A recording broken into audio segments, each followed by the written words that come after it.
আসসালামু আলাইকুম। আপনারা দেখছেন এয়ার বাইক সার্ভিসের নতুন আরেকটি ভিডিও। আজকে আমরা ডিসকভার 125 বাইকটির টাইমিং চেঞ্জ করব। বাইকটির টাইমিং কিভাবে রাখতে হবে তা আজকে আপনাদের সাথে শেয়ার করব। প্রথমে ম্যাগনেট সাইডে টি মার্ক বরাবর পিস্টনটি টবে উঠিয়ে নিব। টাইমিং স্পকেটের টি মার্কটি উপর দিকে থাকবে, দুই দিকে সমানভাবে রাখতে হবে। তারপর সেপিনিয়ামের চিহ্নটা উপর দিকে থাকবে। টাইমিং চেঞ্জটি সেটিং করে নিলাম। এখন ফিলার গেজের সাহায্যে intake valve 0.5 mm, exhaust valve 0.10 mm valve clearance করে দিব।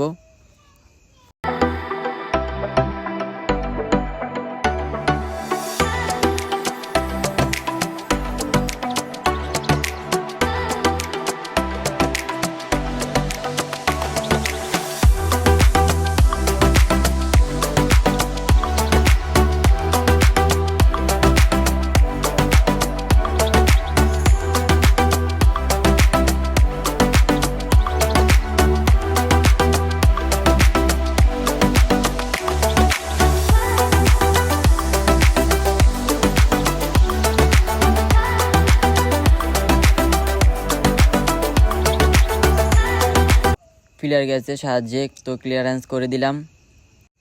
আমাদের ভিডিও আপনাদের কাছে যদি ভালো লাগে লাইক কমেন্ট শেয়ার করবেন। আমাদের ইউটিউব চ্যানেলটি সাবস্ক্রাইব করে বেল আইকন বাটনটি অন করে দিবেন। ধন্যবাদ।